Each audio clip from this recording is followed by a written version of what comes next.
Today, with me, Bill DeBoyer from the co-owner, vice president of DeBoyer's Auto Sales and Service. That's Hamburg, New Jersey, right, Bill? Yep, Hamburg, New Jersey. Yeah, Scott Waddle from Precision Auto Service in Langley, British Columbia. Hey, Scott. Good morning. And Frank Lutz from Desert Car Care in Chandler, Arizona, and from the Wrench Nation radio show and movement. Nice to have you here, Frank. Thank you, guys. Good morning. Hey, as you all know, the Town Hall Academy is sponsored by Jasper Engines and Transmissions. Why purchase a Jasper quality remanufactured product? Well, it's their people. A Jasper associate is dedicated to high-quality customer service, committed to excellence, professional, and has pride of ownership, is part of a 100% associate-owned company. It's a great thing about Jasper. Here, okay, so Frank, you brought this. You know, you are so passionate for the industry's ability to become better at everything that we do, not only in the bays, but in running businesses. And this was just a great title, Rise Up Our Industry Benefits Through Outreach, impacting a difference for those struggling for success. And I don't think this is more apropos. It's getting to the end of the year. We've got to rethink 2018. What are we doing? Where are we going to be? How successful do we want to be? How are we going to go overcome our challenges? Where are we going to get the help? And you come up with this great pointer that 42% of businesses polled learn from each other, only second to people doing searches online. How does that impact you, Frank? Well, some of us don't know that we're doing it, and sometimes it's at a bar with a bunch of other shop owners. Sometimes those golden nuggets come from that environment. But the fact is, we do seek out. None of us are reinventing the wheel. We may have taken a few things from elsewhere, and we essentially own it and make it our own. And we sprinkle in our passion and design that. So in seeking help, as we're talking about in this podcast, a lot of us are going online. Some of us are going outside the industry, which is, I think, really pivotal and so important right now. The sharing economy. Wait, Frank, do you really mean that that's important to go outside, or are we don't want to go inside and expose what our issues are? Well, we got to expose our issues. I mean, look, if you get a blister pulling up your garage bay door, that spiritual blister of your business, you better recognize the blister. I mean, that's a fact. And we're all on that journey of blisters. None of us are specialists to where we can, just retire from the point of what we know. We're always growing. We're in this together, in that fact. And so in terms of online and looking outside, assuming that you've realized you've got a blister, you got to align yourself up properly. And I say properly because there's a lot of noise, and each one of us have a different station that we need help on. So, with this podcast, I'm hopeful for all of us here and everyone listening that we can contribute a little bit more to that and give case examples of how to do this like right now. Okay, so if for example, Scott had a strength and he was in a peer network and he knew people, and he's got to almost say, hey, listen, I love marketing. I just love it. Guys, please call me. I'll help you. There's no competition. I mean, we say that a lot, and sometimes we kid about it, tongue in cheek. But, co-opetition is one of the most important things I think we could accept in our world. The liberating message is that your competitor does not have to fail for you to win. Because, and Scott, you say it so perfectly, all ships rise. It's been one of the themes of the podcast that we go out and we give this free education to people. If they do something with it, then they get better because of it. So, Scott, do you agree with what Frank is saying about, hey, I'm a specialist, how can I help you? Yeah, absolutely. That's been really important in my growth as a business person. I've gained from others so often that it's only fair to give it back. And those people that help me out, everything goes in cycles in businesses. So at first I was just take.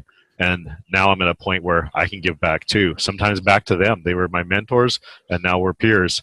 And yet there's the up and comers that we work on helping out as well. It's just and as Frank was alluding to, and a former podcast alumni, Gene Morrell says, I mean, we don't have to reinvent the wheel. Gene always said, rip off and duplicate. That's his R&D. Yeah. So I'm a firm believer in that. Don't reinvent it. Share, tweak it, make it your own. So Bill, what does it really take for a shop owner to say, R&D, rip off and duplicate? Where can they go for the resources to steal the idea to help their business be better? Well, I think, listen to the podcasts like what you put out, read in the magazines, the trade press like Ratchet and Wrench. There's a great Facebook page group going, the Auto Shop Owners Group, which seems to have really leveled up over the past year, the conversation. I don't know if any of the other guys are in there. If you can, leave some remarks in the Facebook feed here, or come back and leave it. But yeah, I mean, the discussions, I mean, everything, one of our issues now that the doors are shut, we're looking into lighting and stuff. And there's a bunch of threads going on, how to change the lighting in the shop and the best way to retrofit it. But guys, let me change the theme. No, I don't want to change the theme. I really want to create something. And Frank, I want to throw this off to you. A good friend of the podcast, Bob Greenwood. I've heard him talk a lot about you need to become the CEO of your business. It's not easy to be in business today, to be the CEO. Talent is required, constant education and learning, the technology that's coming at us faster than ever, building a strong culture in a business, finance, marketing, HR specialists. You mean I got to know all of that? It's not bad to say, I don't know, and get help. And so many people are struggling because Frank, has their ego gotten in the way because they're anointed to be the Oz of their business? Well, you mentioned ego. There's a lot of books on ego. Where's ego? I mean, ego for some could be the boat they bought that was payroll. Ego could be the taxes they didn't pay for 6 months, but it was the country house they bought. I think ego. I don't think ego is a part of this conversation, honestly. Okay. I mean, it could be part of the conversation, right? But I think it's too easy. Someone had mentioned, and I don't want to switch gears too hard, in terms of healthcare. If we start thinking of healthcare as, wow, it's just socialized medicine, you've termed something to make yourself comfortable, and essentially you'll shut up because you've got that platform and you're sitting on it. We need to open up and dive in deeper and not get comfortable with a phrase or term. So we talked about helping other garages. There are unbelievable 20 groups, unbelievable coaches, unbelievable drinks at the bar. But a lot of my information personally, and don't get me wrong, I've got to choose my battles too. I want to help as many, but we've got to be real about the situation. I hear from the tool truck about a specific business in my neighborhood, and I have a case account happening right now. And this is an outfit that's not too far from me in my zip code that's struggling. So for me to outreach, as long as they're willing to accept that. And that's the other thing, guys, we talk about that. How many of us have given advice and advice wasn't needed? Maybe, right, in their mindset. Have you guys experienced that? You guys listening on the podcast or checking this out on Facebook, I think we just need to grab where we can, and we need to pitch in what we can in the alignment factor. And the alignment factor is key. I'm not a banker. So on a lot of occasions, I get frustrated in a conversation with somebody that may have taken a merchant service loan and they're dinged $1,000 a day, and they're not even making that, and they're not making 20% of that in profit. That's a tough way to go. That's an act of desperation, and desperation does make folks do some ill things. So the next step in alignment would be, hey, Mr. Waddle, you got a good banker we can help this guy with. And I think a lot of our 20 groups already do that. We're not beating up, or actually we're not creating something new here. What I'm saying is, when we're reaching out to a lot of the younger operators, some talented technicians and talented mechanics that have the passion for what they do, but man, they struggle with cash flow, operations, marketing. They may not be privy to a 20 group right away. Individually, we can help invigorate that as long as we align that properly. That's the key right here, because each of you appreciate and understand the coaches in the 20 groups, but we're not really here preaching, hey, if you're struggling, got to join a 20 group, turn off the switch, stop the recorder, the podcast is done. We've got to go deeper.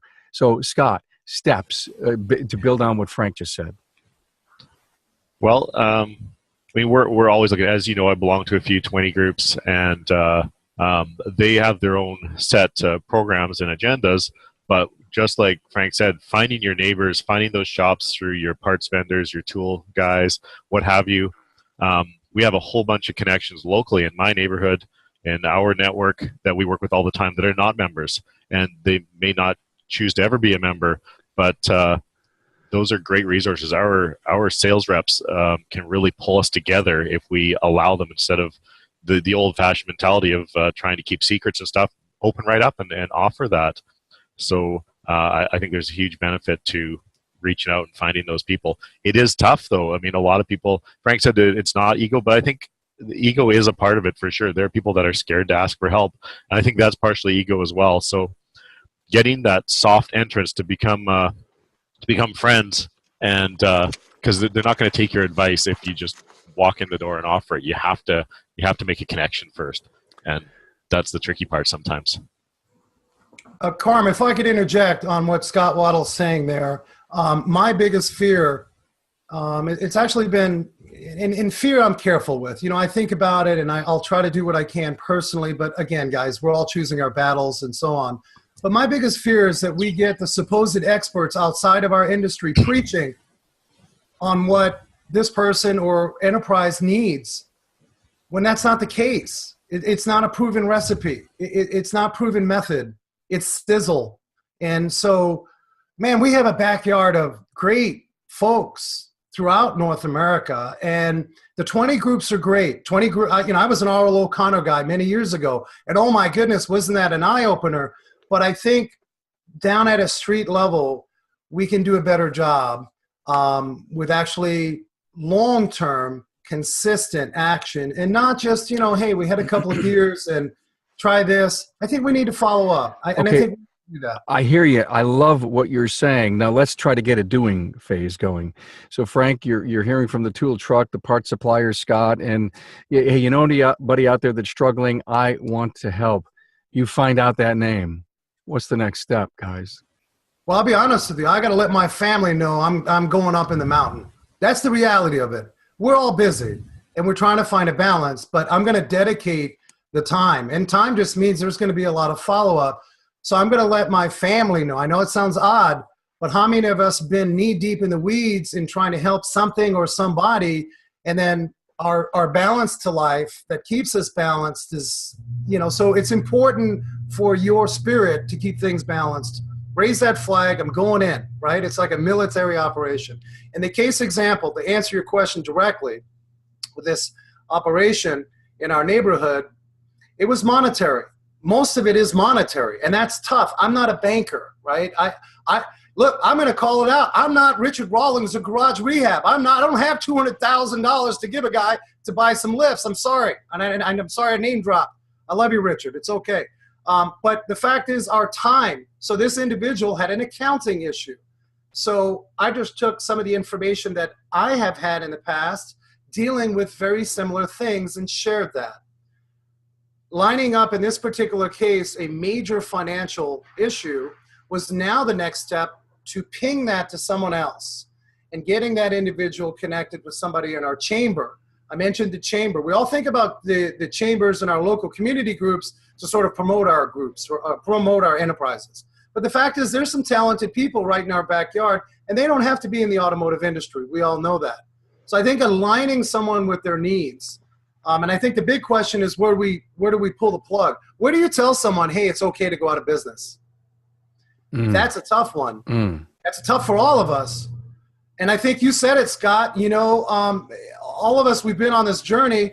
I mean, I started mobile wrenching in '93 in the back of my 200 SX. We all could have wished the Remarkable Results podcast were around at that time. And we're at a place where we can help. And I just will never forget the help that I truly wish I had. and I didn't, and I went blind, and a lot of us did the same thing, and we learned the hard way. And I think there's something to be said about that when we're at a point to be able to make a difference and give back. So you approached the person, knocked on their door, made the phone call. So I want to kind of, if you will, put a little, let's do step A and B and C, because someone says, I like what you're saying, Frank. So, okay, I find out, how do I reach out? Yeah. So in this case, I mean, that's ideal. They call you, but usually that's not going to happen. Again, Scott, you mentioned ego. I mean, we don't know when to ask for help half the time, and we just keep beating ourselves up doing the wrong things. In this case, it was an alignment that we performed for this garage, and the garage owner said, can I pay you at the end of the month for an $89 fleet alignment? And that's when I knew, and I said, hey, is everything okay? Well, we're having this and that. I said, why don't we meet? And 9 times out of 10, that's kind of how it goes down. Our shop owner's going to call any of us and say, I need help. Right? It doesn't work. That initial step that's not how it's going down. Now, once we get to know each other, we're going to open up. But that initial phase, we just got to pay attention. Frank, is it okay to just call up and say, hey, it's Frank down the road. It's been a long time. We haven't had coffee. Yeah, I think that's wonderful. Absolutely. Or beer, whatever, I think that's wonderful. Whatever the way you particularly want to connect. I think it's really, we have a tendency to want to speak first. I have that problem. The thing is, we need to do a better job listening first and paying attention, like all of our senses, and getting an idea of what's happening in the landscape. And I think also, Carm, we mentioned a little bit about choosing your battles, and then make that decision like, where am I going to be here with this whole situation? Oh God, like yeah. in the car. Yeah, if you want to do it right, Frank, you got to dedicate some time. And if you looked at what you do right now, all 3 of you, okay, I just put in a 60-hour week. How can I add 10 hours to it to help somebody? And I think it's only a one-person choice for a limited amount of time, a couple of hours a week, maybe on the phone. But you're helping the industry. I mean, okay, we can go into the image of our industry and the challenges that we are facing. And if we're all getting better at everything that we do, it just gets easier every day. Bill, reach out. Has that ever happened in your world? And if so, how? Not exactly in that, but when I look out, across our industry and then on the dealer side of things, anywhere that I look in the country that has pockets of really high performers, I see these really strong local chapters of like ASA or NIADA. I mean, it's all boiled down to the local level. And I don't know, Frank, with that experience that you had, if you grab that guy and bring him into the local ASA chapter that you have and try to, work them into it so that it's not just all on you to help somebody out as well. I mean, they can share all the resources that is in that group and the education stuff that's going on there. I loved about your work-life balance, Frank. AMI, great online training for shop owners. Is that an option? Yeah, I mean, there's a lot of great outlets to do that. I think as enterprise owners, as garage owners, we make the preliminary point of contact with individuals that seem to be passionate with our connection, right? That garage owner down the street, he's listening. The next step is to get them off. The problem with that is, and this may be a lame excuse, I've had to think about this a little bit, but when you get somebody that's really in the doldrums financially, it's really tough. It's really tough to make a commitment financially. And that may sound like a poor excuse. Maybe they can take one more loan out to connect with a coaching group.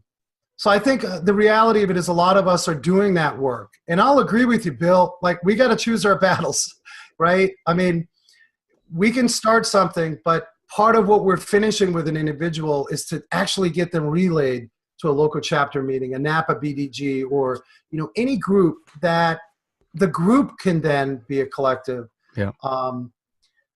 And then perhaps once they get out of their financial situation, then the ATIs, the AMIs, the all those great, phenomenal, professionally facilitated groups can then take over. Jasper, in many of their branches around the country, and they've got a ton of them, a couple hundred, they hold business development group meetings. In fact, I happen to be a member of the one here in Buffalo, and I've been listening now for 6-7 months, and it's fascinating. Everybody's in their different levels of success and struggles and challenges, and they're all there to help each other out and help each other with resources. Here's another reason to choose Jasper. It's their commitment to continuous improvement. Their investment in research and development, product updates, and remanufacturing processes means Jasper provides the perfect product. You guys said a lot of great things. So I don't know what I don't know. Wow, I just dropped a bomb on you all. So here I'm a struggling shop owner. I don't know what I don't know. Where, it's Rotary, it's Chamber, it's ASA, it's local chapters, it's my competitor down the street. My point is the podcast allows this openness, okay? And if someone is going to listen to this and say, come on, help break the code for me. What can I do? What should I do next? Because I don't know what I don't know. And you know what I don't want? I don't want to have to go borrow money. I feel so intently that I'm not going to survive if I don't go there. When I do, now I've got this additional piece of stress and burden on me. Help me realize where I can branch from. Now become an expert coach for me. And you're speaking to the struggling shop owner. Guys, it's an open forum for you. One thing I see is, you mentioned, I don't know what I don't know. I say that all the time. When we talk to other shop owners, the ones that are struggling, we often hear, well, you can't charge for that, or people won't pay for this, or I can't ask someone to do that for me. And sometimes you have to show them, yes, you can. Yes, you will. Yes, they will. And sometimes it's asking your suppliers for something. Sometimes it's just telling your customers that, yes, you do have to pay to turn that TPMS light off. It's one of those things that's crept up on us that so many shops are just took on and doing for free. Showing some examples, bringing them into your shop, reviewing some work orders, that can be a real awakener for people to go, oh, well, if you can get paid for that, why can't I? You sometimes have to show them. They've just accepted, and you just can't accept things. The world is changing, especially the automotive world. Yeah, I mean, if I could, I'll bring it back to my story. I mean, when I came into the business, I was fresh out of business school, and I started doing the repair end of our dealership stuff that we weren't doing before. And I had a business degree, which was great, but I had no idea how to run the automotive business. So what I did was I joined up with AMI, and I followed their curriculum that led me down the path to become an AAM. And it was very cost effective, and it was a great education. And you look at the content that's out there today, like I know Jeremy O'Neill's got a great bunch of videos in there on how to sell time and that sort of stuff. So, I mean, it's a good cost effective way for these dealers or these shops that can't quite afford the the big name training groups, but want to get better at what they're doing. I lately, maybe half a dozen, not that I have the Holy Grail, but I have a simple thing that I share, and I tell folks, hey, just make it in your own. I was talking to another gentleman yesterday who asked for it because I mentioned this on a prior podcast with you, Carm, and that's the marketing calendar. I mean, I'd love Bill's marketing calendar. I would love Scott Waddle's calendar. Here it is. Not that it's the Holy Grail. We don't build Holy Grails. But here's my year-long marketing calendar with all the events. Because sometimes we get flat busted. Let's move on from a financially struggling shop, and let's move on to a shop that may want to really dive in to strides to their ticket average. We talk car count, but maybe there's some of that burnout on car count. Maybe there's 800 cars in a garage that was seeing 350, 400, and has suffered a bit on their ticket average. I think the root of everything is in that marketing, and I think the root of that we can share. I mean, there's ideas, all kinds of ideas out there, and so I would just invite everyone right now as an immediate action plan, whether you're listening live or on the podcast, no matter who you are, Frank at desertcarcare.com. You got my marketing calendar. It's wild. It's wacky. You can have it. Yeah, I'd like to offer that. thank you very much. And listen, let's start a sharing. You got to buy me a beer though if we meet. Oh, of course. Does anyone notice that there's been a theme of beer in this discussion here today? It's the weekend, folks. We often say at our meetings, we learn more around the bar than we do in the meeting some days. Yeah, it's so true. Frank, thank you for that offer. And, that may be, so many guys have said, listen, I was a great tech. I just loved it to talk to cars. And then I got on my counter and I had to learn to talk to people. Oh, did that hurt? Well, then finally someone convinced me to hire a service professional. And then I had to go in and run the business. And there were like 25 things I had no clue what to do. And don't ask me how they got done before, but they really didn't. And so I had to really take that leap and start working on my business. So now what do I do about this and this and this and this and this and this and this? And the marketing piece, one of the biggest responsibilities I've heard from a CEO is that you got to bring the customers into the business. It's your responsibility.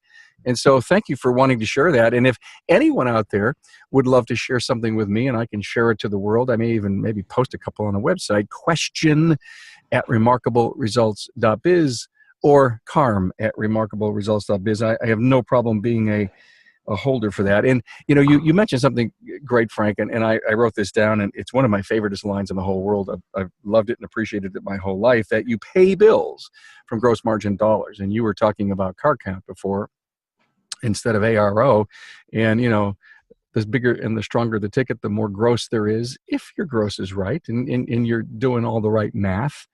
You pay bills from gross margin dollars. And if anyone's struggling to pay their bills, you need to have the gross margin dollars in order to do it. Wow, it's enlightening so far. Now, Scott, I know you've been in a lot of 20 groups, and you've got a local one, and I want to kind of get into that a little bit. Localized groups. I think you call it MAG. I forgot, Momentum Auto Group, and that's all shop owners in one particular area. Yeah, I mean it's a big area. We in British Columbia is for those that don't know Canada as well as some of you, BC is bigger than Washington, Oregon, and California combined, right? So it's a big area, but it's all within our province. And our group was never designed. It's not a profit center for anybody. Nobody makes any money. It's owned by ourselves, our group.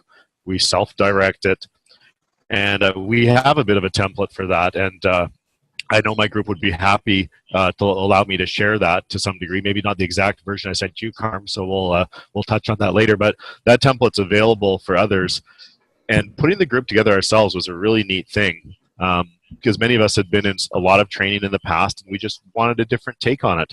And one or two of you have talked about help from outside the industry. We hired a business coach, which is general business experience, HR, marketing, and financial knowledge. He knew nothing about the automotive industry at all. It was a fresh perspective. And then we told him, here's what we want you to do for us. He's our employee, instead of us going to some big company and saying, you're going to provide us training. And we're your customers. It's been great. It's mostly been driven by the parts suppliers and other network in town that refer other shops to us. And if they meet a simple criteria, we invite them in, and we do the same thing, kind of like a 20 group, except we're not. We get to control the group. We vote as a team within the group and decide our direction, and it's been great. How does someone join without getting into too much detail? Have you ever looked at a struggling shop down the road and says, we got to bring this person in?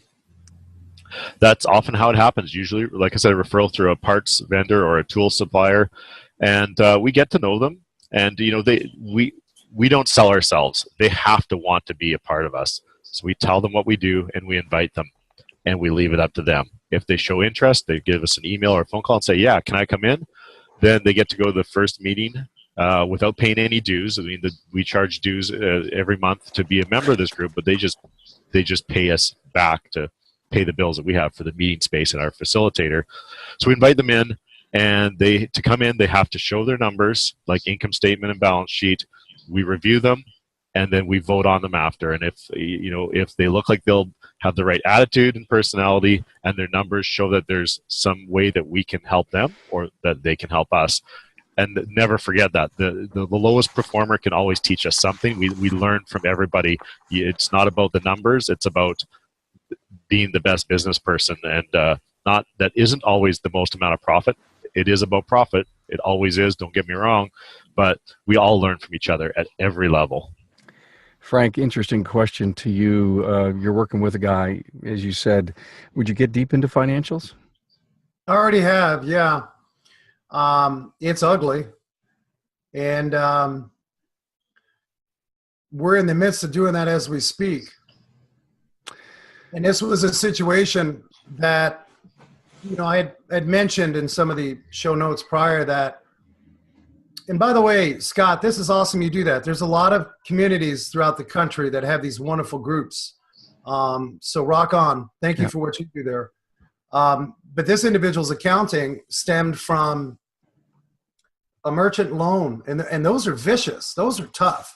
And so I had mentioned in the show notes that, can you save somebody that's, you get in a desperate situation where you're better off, I'm just going to walk out. Sometimes you just walk out.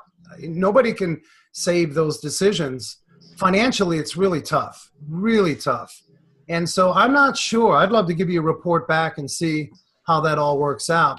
There's definitely some tactic behind if there's any attempt to shore up. I think I had mentioned to downgrade the ego and uplift the spirit, which includes cutting staff, cutting all that pork. I mean, you really got to go to a dark place. You got to work it 12 hours a day. You got to save your business. What you're saying is go back to basics. Remember when you started. Bring the energy that you had in startup mode. Reinvent yourself. Throw some stuff away that you got buried with. I mean, you're really talking about open heart surgery. Yeah, and really at the end of the day, man, I'm just a human being. Sometimes I don't know if I can help this guy that way, and so I'll give you a report. I'll let you know, but I'm active with it as we speak. And, he's involved, not actively with ASA. Bill, you mentioned a lot of the association groups. They're doing a phenomenal job. But he's not consistently active. His mind is in that big debt. It's hard. Right. It's hard to really, that's the reality of it. It's not an easy thing.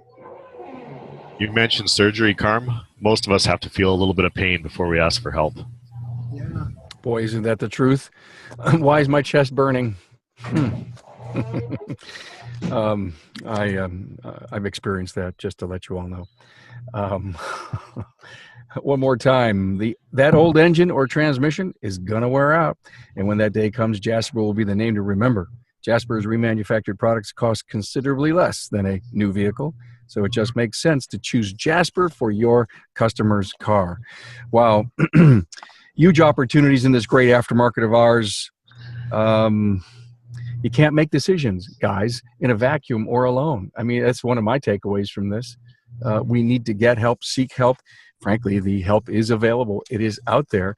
And that is one of the most, when I think about where I've come from and where we are today and the events that I've been, Apex and Vision and Super Saturday and the Women's Board and all these places that I've been, and I've realized all these wonderfully successful people that are there learning from each other and networking. And I don't want to not include the fact that networking and the power to be with your people is one of the great steps in resurrecting your brand, your business, your success. You guys agree? Yep, 100%. Well, I know that we could take this thing and talk another 20 minutes. I'm not sure we're going to get the same value that we have concisely put into this tight little bundle of discussion, because I think that we pull the essence of how to help and the essence of maybe how to ask for help.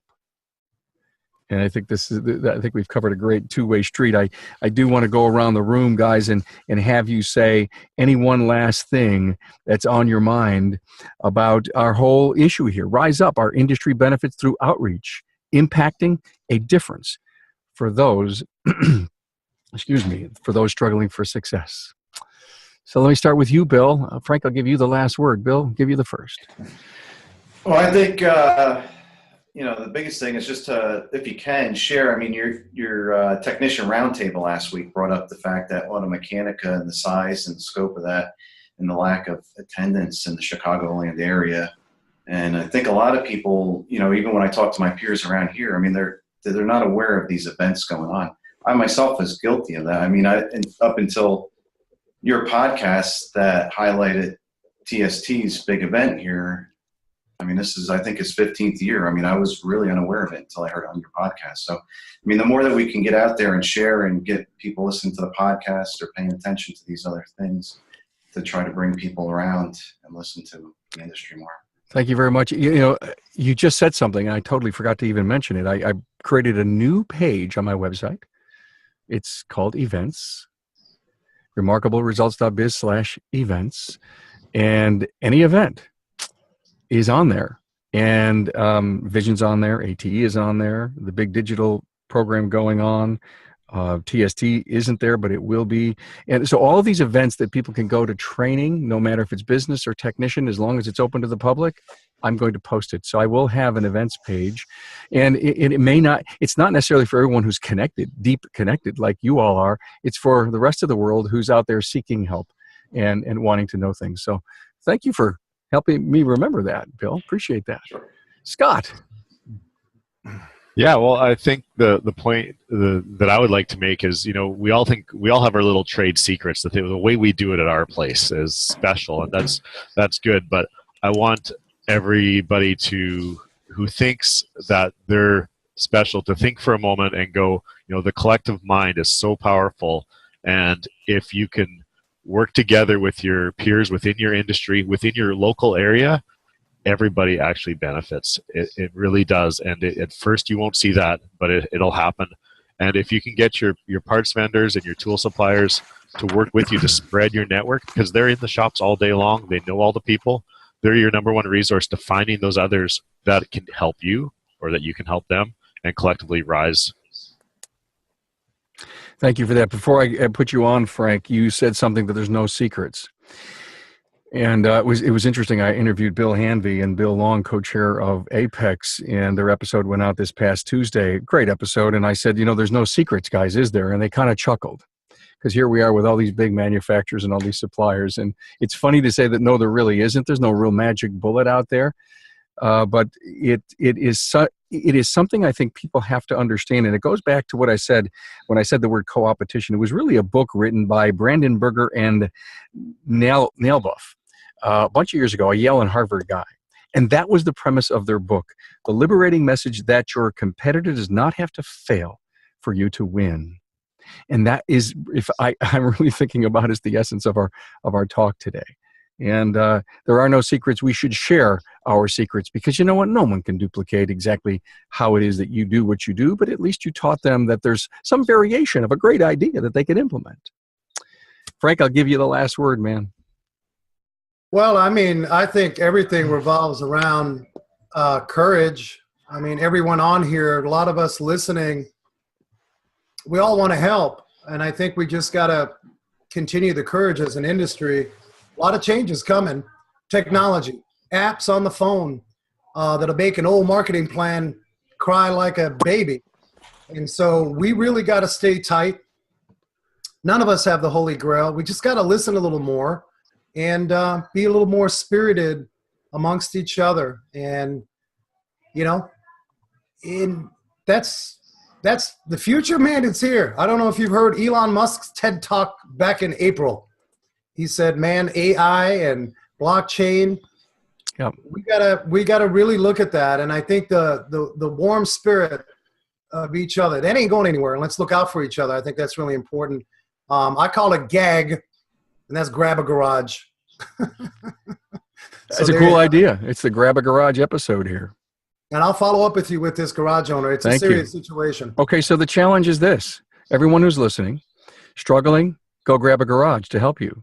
Anyone who's at the top of the world, they think, and they know that they can help, go grab a garage and help them. Wow, wouldn't that be cool? Guys, thank you so much. Bill DeBoyer, Scott Waddle, Frank Lloyds. Thanks for making this a real special episode.